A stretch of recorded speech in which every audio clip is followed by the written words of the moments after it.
Let's start things off by opening the image called orangeonblue.jpg. It's found inside the 11 Sharpen folder, and this image once again comes to us from photographer Andrea Gingrich. Wonderful thing that these photographers are willing to share their work with us. Helps us all out tremendously, I think. All right, I'm going to go ahead and press the F key in order to switch to the maximize mode here so that we get rid of that weird little blue title bar here under Windows Vista. And let's go ahead and check out this snake. I'm going to zoom in on it so that we're viewing the animal at the 100% zoom level. And notice that there's a certain softness to the focus of this image. It is by no means blurry, because were the image blurry, there's just about nothing we could do in order to save it. Photoshop, as we learned earlier when we took a look at upsampling using the image size command a few chapters back, Photoshop is not capable of generating detail where no detail exists. Real focus is a function of the lens element of your camera, so you have to lock that focus on in order to get sharpness. What Photoshop can do is exaggerate edge differences inside of the image to create the appearance of additional sharpness.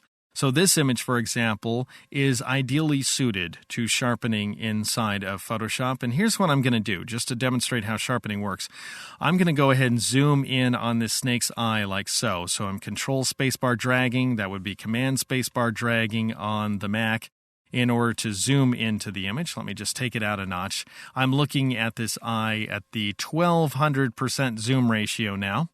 And take a look at what's going on with the eye. We have sort of a darkish sliver on the outside edge of the eye. Then on one side, we've got light blue background going on, and on the other side of this dark sliver, we have lighter red colors going on in the interior of the eye. All right, let's see what sharpening inside Photoshop will do. I'll just go ahead and apply a sharpening function here. And we'll learn what the sharpening features are in the next exercise, but for now I'm just going to apply it magically. And notice the difference. Photoshop just made that sliver darker, and it made the eye slightly lighter, and it made the background slightly lighter as well. So this is before, and this is after. So it's exaggerating the degree of differences between neighboring pixels. And that means, in addition to calling out real details inside of the image, it also calls out digital noise. Notice the blue background here. Here's what it looked like before, much smoother. Here's what it looks like after, much rougher. So the sharpen functions are also going to call out not only the good detail inside your image, but the bad detail as well. The random detail like noise and film grain and so on.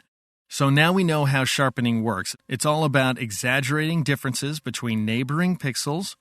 In the next exercise, I'll show you where the sharpen functions are located and how you go about applying them to an image.